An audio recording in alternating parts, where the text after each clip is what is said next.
Hello, everyone. Today, we're going to be continuing our Households of Fi series, and we're going to be following up with Vivian. And Vivian, on this conversation, had the opportunity to do a consultation or just a chat, really, with our friend Tay, who writes over at financialtortoise.com. Now, Tay actually joined us back in episode 186, and you can find that at choosefi.com/186. And the context of that interview was multiple generations under one roof. Very excited to continue this conversation and to see the parallels that Vivian is experiencing and recognize that these are challenges that lots of people in our community have. And while to some people it might seem like, you're in an unusual situation, for many individuals, not only is it usual, it's a cultural norm. And so recognizing that this is a real financial consideration for people, allows us to then start to highlight best practices. And that's what we do on the ultimate crowdsourced personal finance show. This is ChooseFI. You're listening to ChooseFI Radio.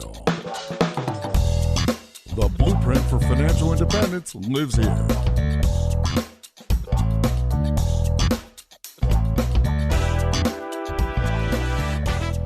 If you're looking to unlock the secrets to financial independence and early retirement, you're in the right place.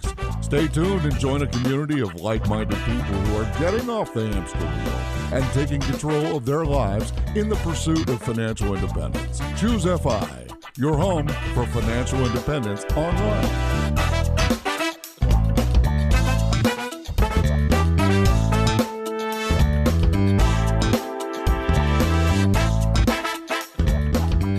All right, guys, as mentioned, we're going to hop right into this episode, and Tay and Vivian had a chance to really go through some of the strategies and best practices, points of considerations when you're talking about multiple generations under one roof. To help me with this conversation, I have my co-host Brad here with me today. How you doing, buddy? Hey, Jonathan, I'm doing quite well. And yeah, this was a fantastic conversation. It was nice of Tay to carve out some time to speak with Vivian, and they went deep on this. And Jonathan, this was a blind spot for me and you, right? You talked about this being a normal thing in many cultures. And it was just something that I sadly was completely unaware of. But that's the beauty of having a crowdsourced show, right? Is we can learn about things that just would have never crossed our plate, and we can find people who can really explain what it's like in real life. So Tay talks about the sandwich generation, which, as he said, in many Asian cultures, the children are responsible to a large degree for taking care of their aging parents. And that could mean, in his case, he's actually living under one roof with his parents to being responsible for them financially, right? So this is a major, major issue for a significant portion of the population.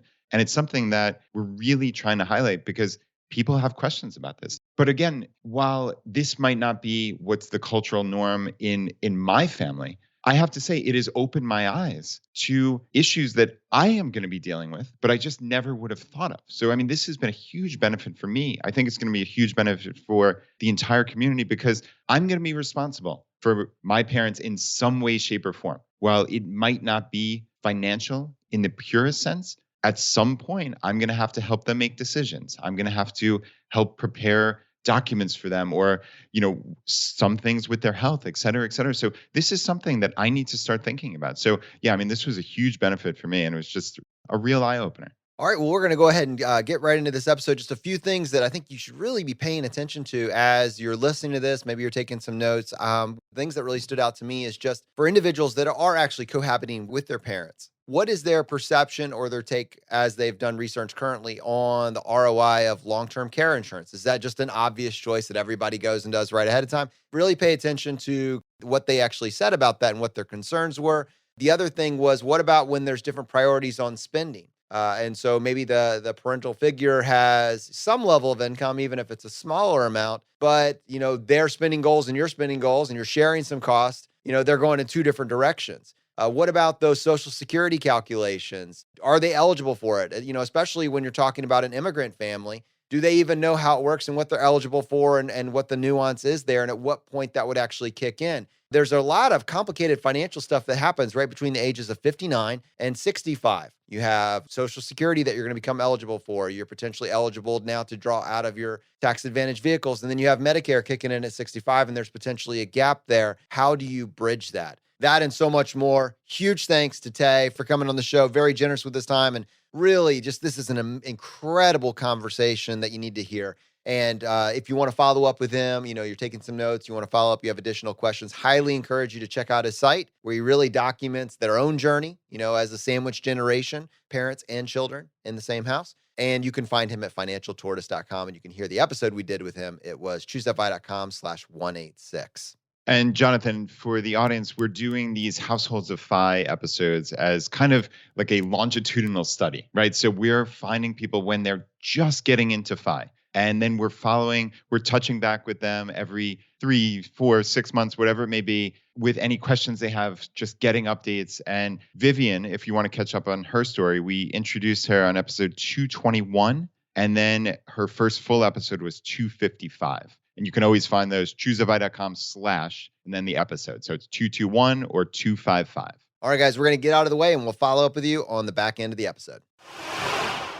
So I'm Tay. I have a blog called Financial Tortoise. So the area that I write about primarily is from a sandwich generation perspective. So I have 2 young kids and my aging parents that actually live with us. So we've been living in a multi-generational household for about 7-8 years now with my wife, our kids, with both my parents, all one big household. And for us, my wife and I, we had a last 10 years has been like a big financial journey for us. We paid off $105,000 in student loans while cohabiting with our parents and raising our kids. Now, we really want to pursue financial independence. So I was in an episode before with ChooseFI just talking about the pros and cons of a multi-generational household. It gets kind of crazy here. There's the benefits of, having my parents around, being able to help out with the kids and such. But at the same time, you also have your parents around to watch you, with your kids and tell you how to raise your kids in your 30s. So those are the pros and cons. So yeah, that's a little bit about me. Maybe we can segue to you, Vivian. Okay, so I'm Vivian. If people have heard my story, I'm recently dealing with cancer. Fighting breast cancer. Also going through a tough time of having a separation. Before me signing up for ChooseFI documentary, there's no separation, but now I'm going through a separation and a child custody battle. So it's been tough, but like you, I also have parents living with me. The pro of having a parent is that they help you raise the kid. Right. But the con, of course, you have the parent there and they are different generation and they do things certain way that is not the same as you because it's just different generation, different misunderstanding. Right. The question that really concerned me, since you've been through it, you live with your parent, the sandwich generation for 7 years that you mentioned. Yep. There's so much thing that you don't know that might come up, unforeseen event, because parents are getting older and you don't know what kind of medical condition that they may end up or medical bills. Those are the questions I have. Like, I'm not sure what kind of insurance that I suppose sign them up or long-term disability. I'm not long-term sure. care, long-term disability. Yeah. So those are my questions. Okay. Yeah, I got them before. So thank you for just reiterating. And then I heard your podcast with the, I think the interview with, I forgot her name, but she was a lawyer. Yeah, she's a lawyer. Yeah. So I was able to hear kind of your backstory so thank you for sharing. And there's a lot going through your life and trying to, balance it all. But I think a lot of people can really find value in kind of hearing your story and the courage that it takes to kind of go through it. So yeah, I mean, I think it's very similar. Like you do both of your parents, your mom and your dad both live with you? Right now, just my mom. Okay. Just to help out. Yeah. Okay. Can I ask how old she is? She went 59, so she's not 65 yet. So she's not qualified for Medicare. Medicare, okay, yet. Got it. And she's a retired teacher, so she got some, because she worked pension? for LA, she worked for LAUSD. Oh, okay. Los Angeles. Got it. Okay. So she's got some retirement, but it's not a lot. It's just basically $1,000 a month, just for basic living, but it's not enough to support her own self, like if she live alone by herself. Yeah.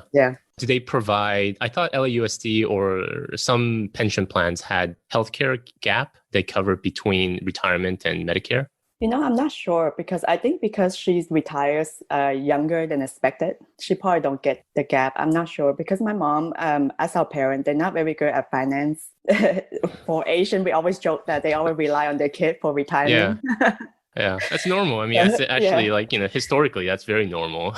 yeah, Yeah, I think it's interesting because in Korea, like where my family's from, like that was always just kind of a norm, like the last hundreds of years. And then it's like more recently now that the younger generation is, kind of struggling with that idea of like us having to take care of our parents. So like with my parents, they both applied for, I mean, the biggest benefit I think is the Social Security and Medicare. So I'm assuming your mom hasn't started pulling Social Security. no, she She haven't. hasn't. Okay. So one thing about Social Security is that there's like a window in which she can start pulling between 62 and then right now I think it's like a little over 66 where you're at your full age to receive the full amount of Social Security. And then if you waited till you're 70, you get a little bit more. Okay. So if you think about like if I got Social Security, $1,000 a month when I'm 66, if you pull it when you're 62, you get like 20-30% less. And then if you were to pull it when you're 70, you get 20 to 30% more. So then if you pulled early in that example of $1,000, if she started pulling when she was 62, she would be getting like $700 a month. If she waited till she was 70, she can get like $1,200 to $1,300 a month. So my other question is, since my mom, she retired last year, do you have to work until you're 70 in order to get that? So the Social Security is dependent upon there's a calculation they do for credits. Like you have to get a certain number of credits. I think it's like 40. But I think the general rule of thumb is if she worked for 10 years and paid into Social Security, then she's eligible to receive it. Okay. So she's 61 now, right? You said she was born in 59? 59, yeah, I think so. She should start getting, I know they started sending these Social Security summary sheets a couple years prior to turning 62 that shows, hey, if you started pulling, this is how much you would receive.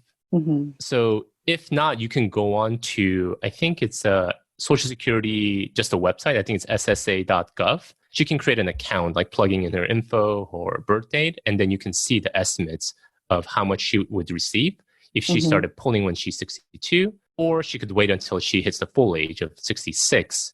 Or if you can, she can wait until she's 70 so you can get more. So with my parents, my mom started pulling when she was like, they didn't want to pull early because then you're locked into that amount forever. So if you could wait, you want to try to wait so that you can pull as much as you can. So my dad actually waited until he was 70. You don't want to wait beyond 70 because that's the cap. Then you're not going to get any more benefit. But if you could like wait till 70, then you're getting a lot more in your benefits.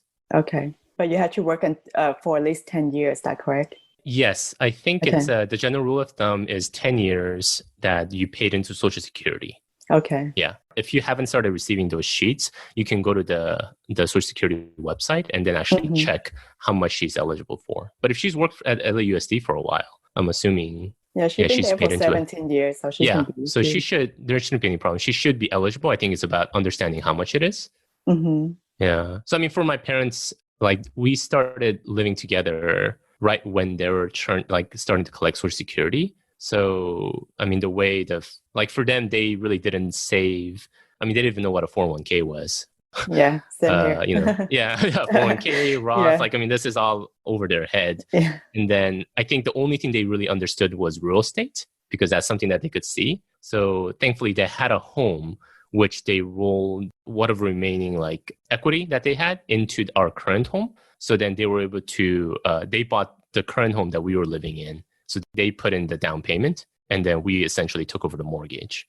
Okay. I see. But then other than that, I mean, they didn't really have anything. So then once the basics of like, the most expensive thing is really housing and transportation. Yeah. When you look at your budget. So then because their housing is taken care of, and then they have their cars that they don't have to pay, they don't have a payment on. So it's the Social Security, which is about $1,000 a month for each of them, is enough for them to live off of. So, I mean, if your mom is able to collect pension from LAUSD and Social Security, whether she pulls it early or she pulls it at full age, or, if she was wanting to wait a little bit more, I mean, in my mind, if she's living with you, she doesn't have to worry about overhead, I'm assuming, right?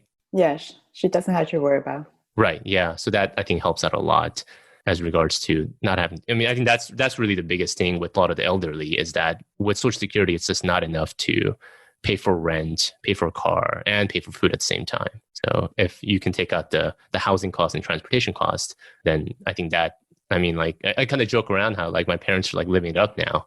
Like, they get to do whatever they want. Like, it's funny. Like, I wake up because I've been working at home now, and then I see like my mom's schedule. She wakes up, she gets breakfast for my dad, and then she like just goes and watch Korean dramas for 3 hours, takes a nap. I was like, well, that's nice. That's nice. Yeah. I was like, I wish I could do that one day. Yeah, but my mom's different. She's more of outgoing. She likes to go out and travel one day, and that's what she would like to do. And my dad, same thing. He would like to go and travel, but unfortunately, their income is not high enough for them to travel. So, well, maybe you can help them out with the. I don't know if you've learned the travel hacking. I'm learning right now. Yeah. So Brad and Jonathan has a really great episode. It's like one of the earlier ones. They talk about the Chase Gauntlet. Mm-hmm. Like that's how I learned it. I was able to actually take my parents to Hawaii with my kids, with the hotels and the flights all through travel points. Mm-hmm. Yeah, that's good. Before COVID hit. Yeah, and that's my goal coming up is to take my parents and my daughter to Hawaii. Yeah. Oh, nice. After this whole COVID is over. Right. Yeah. I mean, Hawaii, I think is there's a lot of different. If you just Google how to fly to Hawaii on points, there's so many different routes that you can take. Oh, good. So yeah, once you figure that out, it's like one of those pillars of FI that you have to, like one of those skill sets that you have to learn. That's true. It's always good to have skill set like that. Yeah, definitely. As regards to healthcare, so what coverage does your mom have right now? So right now, I think she's getting private insurance. She's getting a Blue Cross Blue Shield. Okay. My mom's not as healthy as she used to. The reason why she's retired because she has stroke and she's no longer able to. She always fall on her when she was at work. So I think she broke her back, kind of ruptured her tendon also, and she has surgery for that. She's better now, but that's the whole main reason why she's retired. I think healthcare is probably going to cost a lot for her. Right now she has private insurance. Not sure how much she paid for it, but I know it's not cheap. She got Blue Cross Blue Shield. Got it. Okay. So she's 61, so she has 4 years until she's eligible for Medicare.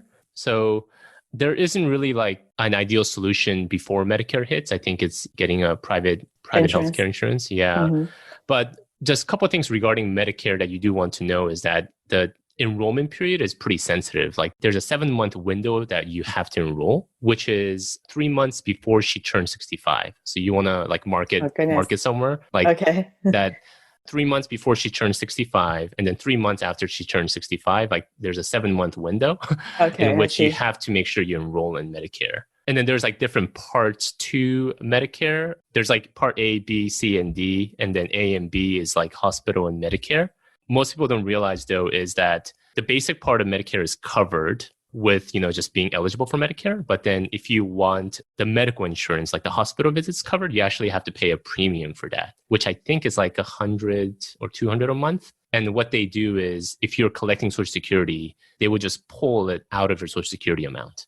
So that was one of the things that I saw with my mom's Social Security. She's like, well, I thought I was eligible for like, 900. How come I'm only getting 700? And then when we looked at it, we're like, oh, they're taking, because you said you wanted the Part B of Medicare, they're taking that portion out before the Social Security comes to you. So that's just something that you want to, like, as she gets closer to 65, you want to just make sure that she doesn't miss that window. And then you're helping her to apply for it. So she gets the Medicare. And then if you want to, it's all actually the same portal that you apply for Medicare and Social Security. Okay. Yeah. So if you're going to wait until she turns 65 to collect Social Security, then you can say when you're applying for Medicare, I want to accept Social Security now, or I want to wait until later. So then it's kind of like the key ages that you want to keep in back of your mind. I mean, she's like right around the corner. She's 61. Like, so she's eligible for Social Security 62. She's eligible for Medicare 65. And then you guys can choose when to actually pull out Social Security. So you'll need to kind of work through her overhead expenses, what she needs to see when the right time to pull those triggers are.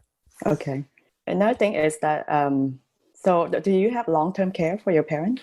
No, I don't. No? Okay. Yeah. So it's something that I've read about too, but then from what I've heard, I guess it's really hard to get like affordable one now. I guess you could a little while back. I mean, this is just kind of from what I've heard.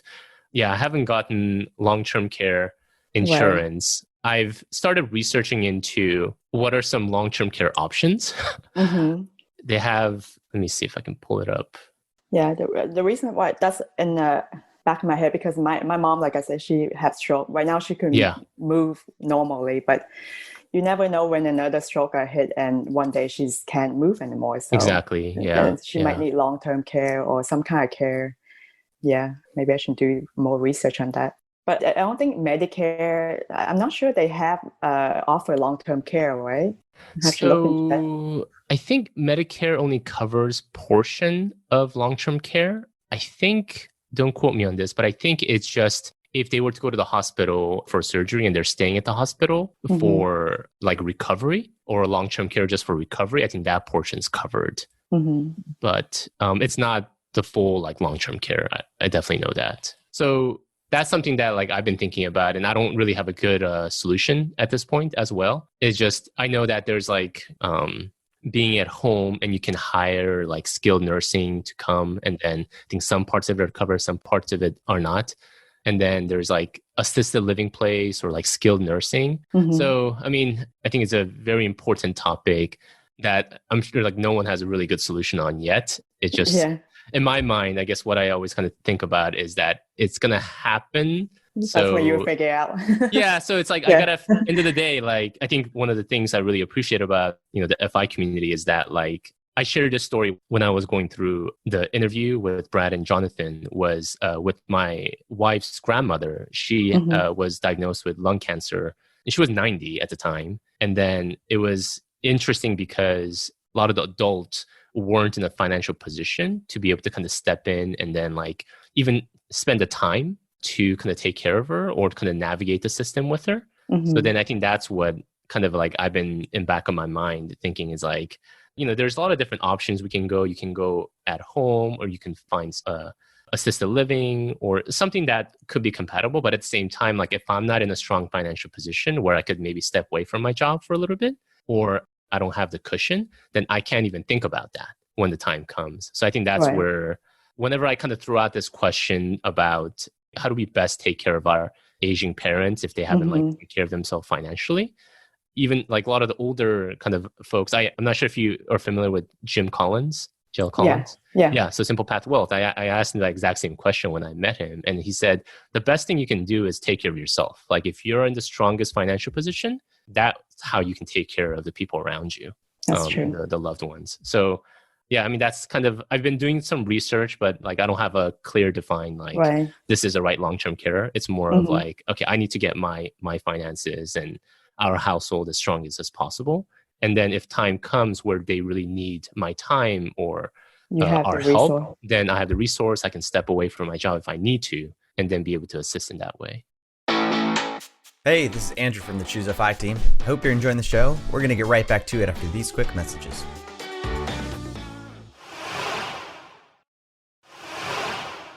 So that's kind of lead me to another question for you. So for your FI number, do you put them into your spends and, thinking about the healthcare in the future, do you plan them into your spends for your FI number? I haven't really thought about the healthcare, but we've definitely considered their overhead. So then like our current home right now, we incorporate the cost of the home into our kind of long-term, like the end of the day, everyone's going to need a roof over their head, including my parents. It's interesting because we joke around how, like with just my wife and I and our kids, we could totally downsize into this like tiny place and then we can pursue FI faster. But that's not an option for us because, we have our parents with us. So for us, we incorporate like, okay, in order to kind of maintain this house so that they have a roof over their head, later on, with long-term care, if they want to, I'm sure most people want to age in place, age at home. So then we always incorporate the cost of this home into our FI number. Okay. Yeah. Right now, I'm just struggling a little bit because my mom, like I said, from a different generation. Yeah. I did listen to the podcast of your episode. And one thing that really hit me, what you say is, I think at the end, you really have to have a lot of compassion and understanding of your parent. Because, for example, my mom lived through Vietnam War. Right. So she when we go to Costco, oh my God, that's my huge expense right now. She would rack up so much food and hoard so much food and water. And it drives me crazy because things that we don't need right now. Right. But because her generation the where scarcity, she used to live. Yeah. So that's what she's been doing, and it's been a little challenge. How do you navigate some of the, I guess if you can call it like conflicts or these different views on how to approach food? Because I'm Asian. I'm not sure about how your parents, but my parents, they don't budget. Yeah. There's no budget. Yeah. I don't even know what that means. Especially when it comes to food. I guess Asian, they like to feed you and make sure you're happy. Right. So especially when it comes to food, there's no budget. When I told my mom, hey, your limit with, let's say, 600 a month, and she can't do it. It's just, I'm still trying to figure out how to navigate this. Do you guys have any like share cost at home? Does she like? I think the only thing she help out right now is the food, because that's our number one expense, because she just like to spend wherever she sees. Yeah. But overall, I pay for everything else. Yeah. Yeah. I assume she's like helping out with cooking and. Yes. Okay, and help with my child. So yeah, that's really helpful. How do you do childcare right now? Right now, since we're still going through a custody battle, my mom's just watching her when I go to work. Okay. So just the reason why my mom here with me, because she's watching my child here, and my sister have kids too. So my dad over there watching the kids. So, oh, wow. So it's just kind of like hectic, but yeah. So it's not just my mom I had to take care of, but my dad too in the future, but we'll see how it goes. Yeah, it's that perfect sandwich generation situation where like, especially when you have like young kids, the childcare, I think it's the biggest surprise and the challenge. That was a big reason why we decided to cohabitate with my parents, because when my wife was pregnant, we're just scratching our head on like, how are we going to do childcare? Like drop them off somewhere, like, and they're like 6 months old, or you hire like an in-house nanny, but then they're like super expensive. So it doesn't make sense. So I'm just like, that was one of the big reasons why I think at the time, like not by choice, we're like, all right, let's try this cohabitation thing and then see how it works out. But surprisingly, I mean, with all the ups and downs, I think now in hindsight, we kind of look at like that helped us because we were able to commit full-time into our careers. And then like right now in our 30s, those are the times when you're kind of building up your career and your experience. So then, if you were to take a step back, then you got to kind of get back into it later on, which is a little bit harder to do. So I think in hindsight, it was kind of there's a cost to everything, right? It doesn't come for free, like living with your parents. Like, having your mom there to watch your kid is like, in theory, great, but at the same time, like comes with all the other like advice on how to raise your kids. Yes. That's true. Yeah. Don't do this, don't do that. Yeah. Back in my days. Back in my days. That's a lot. Yeah. But, I'm still very grateful for my mom to be here, With the childcare is a huge expense. So I'm grateful. Whatever stress I'm going through, she's going through the same thing. So it's always good to have parents, even though there's a lot of conflict, sometimes. Yeah, definitely. Yeah. So are you guys considering kind of cohabiting together in the long run? I drive my parent crazy too. I'm not sure about you, how you drive your parents, but I drive her crazy too. Sometimes she threaten me. She's like, I'm going to go back to Vietnam and live here and leave you. So right now, I'm not sure. So I'm not sure what she want to do. I mean, my mom, she loves to travel too. So she haven't been in her country for a long time. So she might want to go back there and maybe for a month and just travel around and come back. Yeah, I mean, I think it's such a different like dynamic living together as adults, especially I think kind of what you're talking about when there's this like huge cultural chasm too. I think that's one of the big things that my wife and I really learned is just like empathizing, understand like where they're coming from.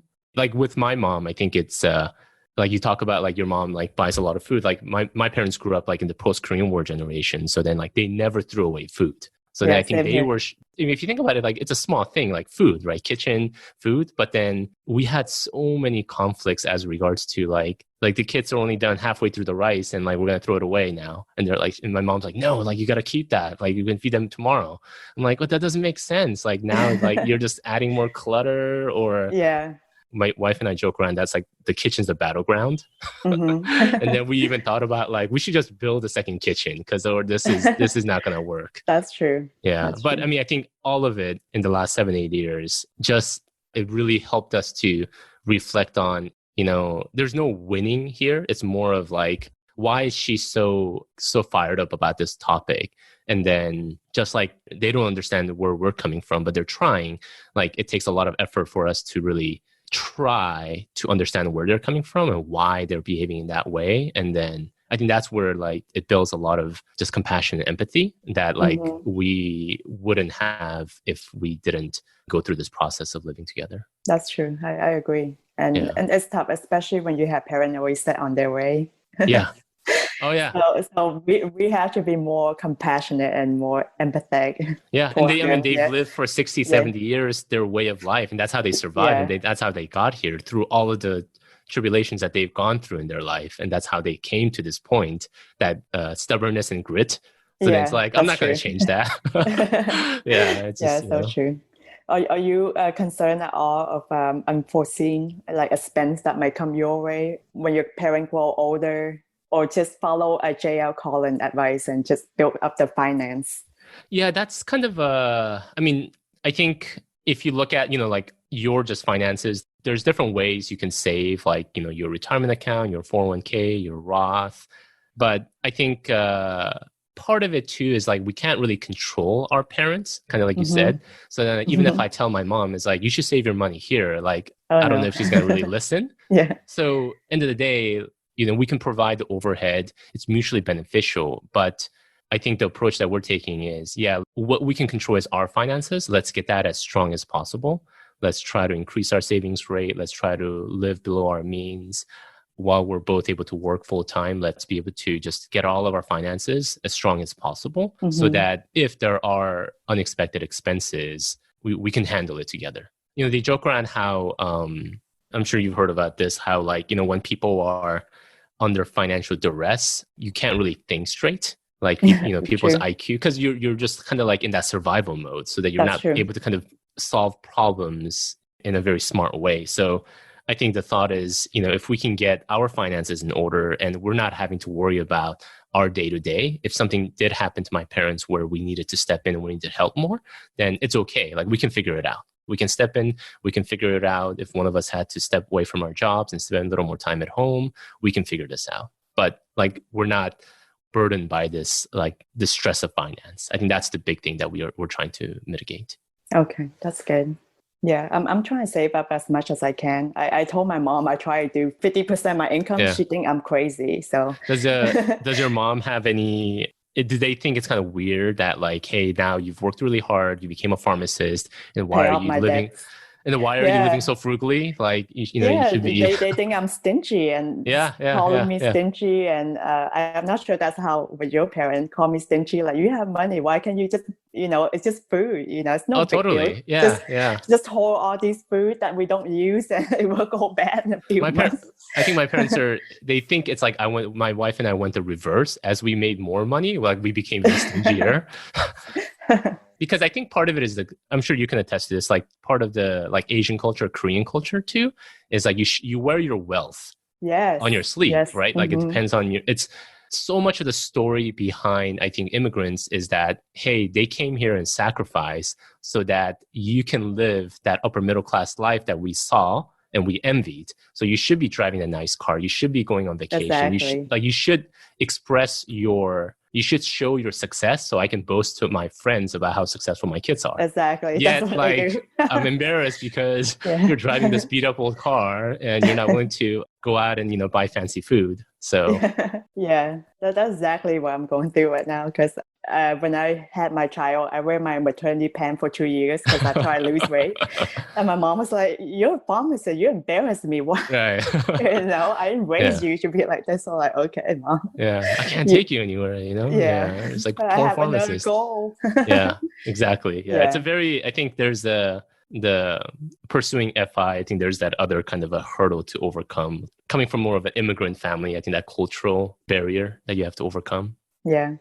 Cool. Do you have any, like when you first heard about like the whole, I guess, ChooseFI or like financial independence, is there anything else that really excites you about it or that you want to achieve through it? What really excites me about is, at the beginning, I thought you need to have a business in order to have like a financial independence. But when I find out about ChooseFI, I realized you don't need a business. You just need to save a lot. So that's what excites me. Another thing is that I just started. So I just maxed out my 401k. That's exciting. Yeah. Yes, that is exciting. So the next part is to max out the wealth before this year end. Right. And, I just need to dig deep on what to invest in. I think that's where I am now. Got it. Yeah, like the best investing book that I've read is Jim Collins's Yes, A I Simple Path agree. to Wealth. Like it just simplifies everything. Yeah, I would totally recommend like just follow the principles in that book. Yeah, when it comes to Yeah. investing.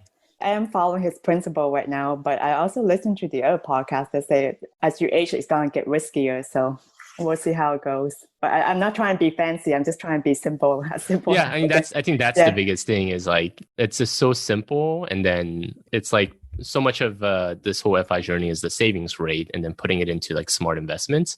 So then I think we can always kind of refine it later on, but Yeah. initially when you're getting started, you just need to. It's like I use this analogy with my wife all the time. Like right now, we just have a shovel. We just got to shovel as much as we can in there, and then let it just compound and grow. That's true. Cool. Do you have any other like money challenges that that's on top of your mind outside of the items that we discussed? Oh, you have. I'm not sure how old your children is. Have you put aside money for college? I think that's another, because I Yeah. spoke with the lawyer last time about it also. Yeah, I think she mentioned the 529s. Mm-hmm. Yeah. So we have my kids are 4 and 6, so they're still fairly young too. So we started a 529 for them. We have some in there. We put a little bit in. I mean, I think the other part too that I've thought a lot about, and then Brad and Jonathan talks about a lot in their other podcast, is the future of work. Yes. How it could look very different, just like the future of work today looks very different from 20, 30 years ago. So, we still want to have some in the 529, but I think the other thing that is making me think a lot about is like with my parents, they didn't know anything about after college. All they knew was just go to college, get a good degree, and then like you're on your own. But like, hey, just pick from these like 5 careers. Like you can be a lawyer, like work in healthcare, be an engineer, like pick one of these and you're good. Like that's what I've seen, like people who are successful, that's what they've done. But the working world it's constantly changing and so dynamic. So I think for me, as I'm kind of learning more about just kind of the whole FI community, thinking about it's not just about saving for college, but how do I prepare them so they're ready to be productive adults? I think Brad talked about like how he was talking to his daughter about how she can like start a business. And I think she's only like 10 or 12. But then like, I mean, for me, I think that's like my kids are a little bit, I try to talk to them, but they just, just eat the book right now. But I think those are kind of things that in the back of my mind is like, oh, I don't want to just blindly put save for college. And then the value of college is so different now. So then like, it's more of how do we approach this in a smart way so that if they do go to college, that it's most affordable and then it's most impactful in their future career and what they want to do. So I think that's the kind of thing in back of my mind is saving for college is important, but like be very intentional and purposeful on like why we're saving and towards what direction. I think the biggest thing is I want to equip my kids to be able to navigate the working world later on without just believing that, hey, if you go to college, get a degree, like the job will be there, because it's not. It's like the world is changing. Yeah. And that's my concern too with the 529, because I mean, I want to save for college, but what happens if my daughter don't want to go to college? Right, exactly. Yeah. And with this online world now, it's so much easier for them to start business than back in the old day. Yeah. So I'm just thinking, if I put everything in the 529 and then she doesn't go to college, what can I do with that kind of finance or money? I think there's some flexibility with 529. I think someone else can use it for their education, or you can use it for your own education too. So then business education probably, right? Does that count? Like if they I don't know the specifics, but I think it's the broad kind of the umbrella of what's considered education. I think you can use it for like technical schools too. But my wife and I even joked around how like, yeah, if our kids don't go and they don't use it, like I'll use it. Like I don't mind going back to school. I'll learn something, right. By that time. Yeah. So I think there's a purpose for it, but we don't want to just blindly save up. So I think it's a good thought that you have as regards to what if your daughter doesn't want to go to college, or what if she wants to pursue some other career. But I think there's some flexibility that, if you had a niece that is wanting to go to college, I think you can redirect that fund to somebody else, or you can pass down to your grandchildren, like your daughters. I think there's some flexibility around it, but I think it's a good question to ask. Like, let's not just blindly save for college, but like think about Right. like why we're saving. I agree. Yeah. Okay. A couple other things that I think it'd be good for you to start thinking about with your parents is also estate planning. I'm not sure if you ever had that conversation with your parents. Oh boy, I don't think I have. So I mean, I think we have briefly, but it's Yeah. just nothing serious. She just say, "Oh, I put your name on the benefit on the bank account." They Okay. mentioned who should I put. That's all I did. Yeah. But Got nothing it. like going through the lawyer and do estate planning. Yeah. But that's something to bring up. Yeah, definitely. Like if you have you done your estate planning? No, I'm Yeah. still in the process. Yeah. Yeah. So, I mean, we just did it like last year. So then we got a trust, got the power of attorney and all of that. So I think that's probably a good thing to start thinking about for yourself and your daughter. There's a lot as regards to like, if something was to happen to you, like who would have custody of your daughter? It's not as like black and white from what I've heard. So we went through and just got a whole trust and got all the paperwork done.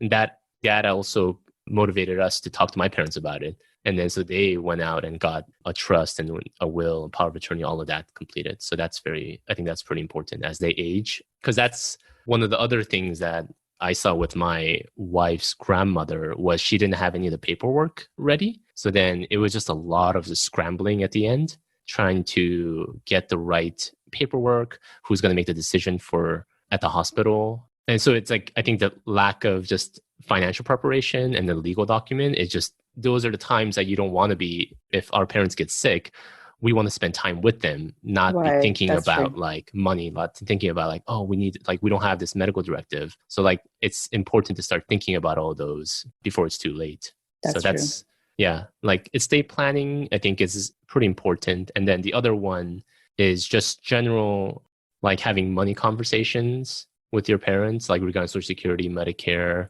And that kind of segues into like, you start understanding like what accounts they have. And then you start getting like, okay, where do they have their checking account? Like, do they write their password down anywhere? Like, so just kind of getting little by little, getting those information prepared will just help with anything down the line if something was to happen. There's stuff that you want to start thinking about. Yeah, I think that's good advice. Hopefully next year I'm doing estate plan, because right now I'm just going through custody. Yeah. I'm going to go through all that first and then estate planning. And yeah, I'll make a plan. Yeah, little by little. Yeah, little by little. Yeah, just one step at a time. I think that's all the question I have, Tay. Can't think of anything else. Okay, awesome. Well, thanks for sharing your story. I mean, I heard your last podcast, and I know you're just going through a lot in your life. And I think a lot of people can really find value in just the courage that it takes for you to navigate this and think about your parents, about your daughter, and, being able to pursue FI. There's a lot, but, it's if you can do it, other people can do it too, right? Well, I think I thank you for being on here and talk to me, because it helped motivate me. At times, I just feel like maybe I can't do this, but yeah. Every time when we have this counseling meeting, it helped motivate me again. So I appreciate all your advice. Yeah, so thank definitely. You, Kate. Yeah, FI it's slow path, but then every time, as long as you're making progress, that's what matters. Because when you first hear about it, you're like, I want to get there quickly as possible. Yeah. But it's like, it's not an overnight. It takes years. But as long as you're moving towards the right direction, that's you're doing things right. So cool. Well, thank you so much, Vivian. Bye.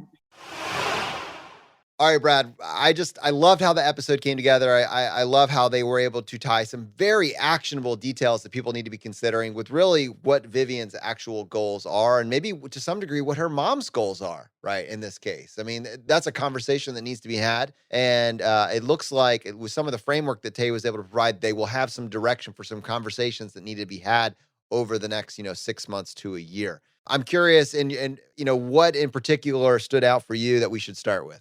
Yeah, I think for me, one of the most important kind of concepts just generally in life, but also when it comes to interpersonal dynamics, is there's a cost for everything, right? That was a quote in there, which kind of slipped by, but I thought it was just really, really important to know that there are positives and there are negatives from situations. And you need to really think about, hey, what is this going to look like when we're living together? And you have to give people some grace also, right? Like, you're putting together multiple families. So there's a cost for everything. And what that meant was there are huge, huge positives of having your parents around. In their case, the grandkids get to grow up with their grandparents around and all the wisdom and love that that brings. But obviously, having extra people in your household, there are going to be some minor conflicts. And you have to be completely aware that, I mean, that's just table stakes, right? Like, when you introduce new people into your house full time, like there are going to be conflicts. So just going into the situation with that in mind and knowing, keeping in the back of your mind, like always, wow, there are so many positives, not to mention childcare, right? Like, hey, we want to go out on a date or we want to take a 2-night weekend vacation. Well, you've got built-in childcare there, right? So I mean, that's pretty darn amazing. And that in a lot of senses makes up for these natural conflicts that they're going to arise. So yeah, I mean, Jonathan, I don't have anything like hugely actionable here, but you have to just generally be aware of this. And I think it's really important. The other conversation that they had was really talking about long-term care insurance, the cost of long-term care insurance, and how it is a nuanced conversation. And I haven't done a ton of research on this personally, but my understanding from conversations that I've had and that I've gleaned is that long-term care insurance used to be much more affordable. The premiums used to be about half of what they are now, maybe even a third of what they are now. And as long as you locked it in before someone was, say, 55 years old or 60 years old, you could make a very compelling case from an ROI perspective that you should probably just go ahead and do that. So the costs have gone up pretty dramatically. And there is a question about whether or not it's, worth it. And again, to your point, Brad, the opportunity cost of doing it versus not doing it. And I think one thing that Tay said that I think was very wise is the best thing that you can do for your parents is to take care of yourself and get to the point where you are financially independent as quickly as possible.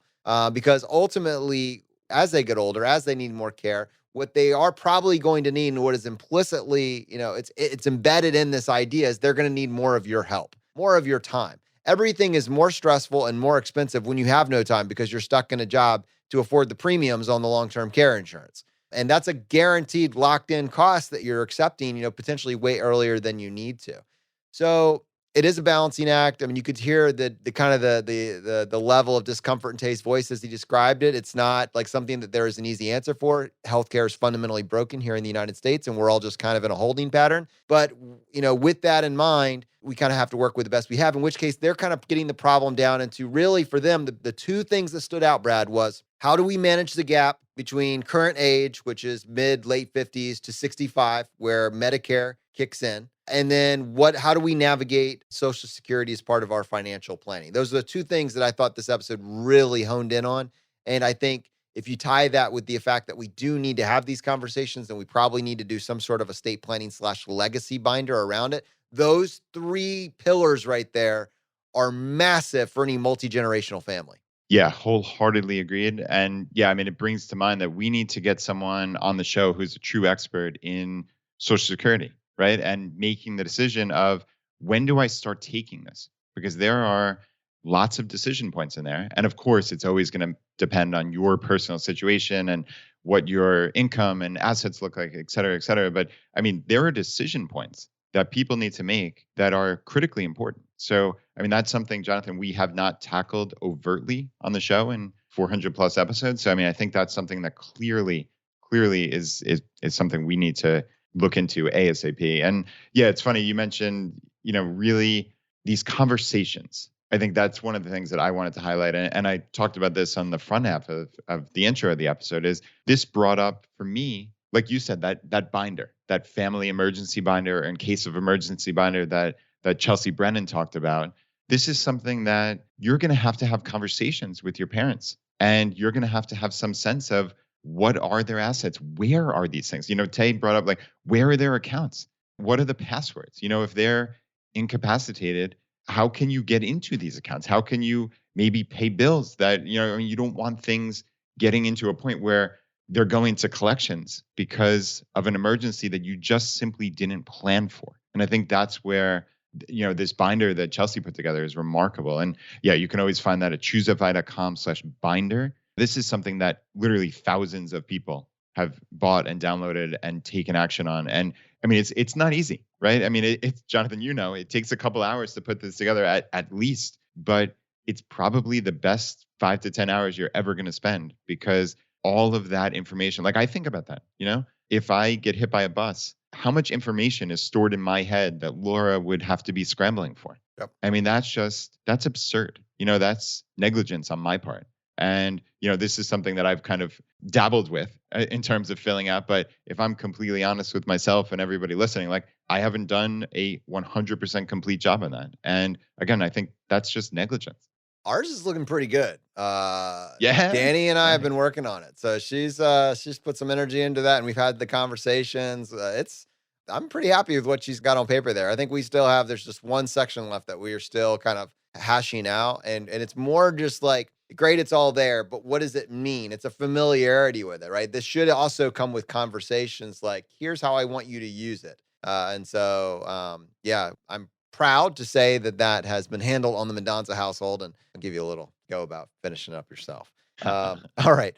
So again, huge thanks to Tay for joining us on the show today. Go let him know what you think about this episode. Check out his website, financialtortoise.com, and Vivian for sharing her story and coming on. Just really valuable for all of us to kind of hear the questions that she actually has, because this is life, my friends. This is life.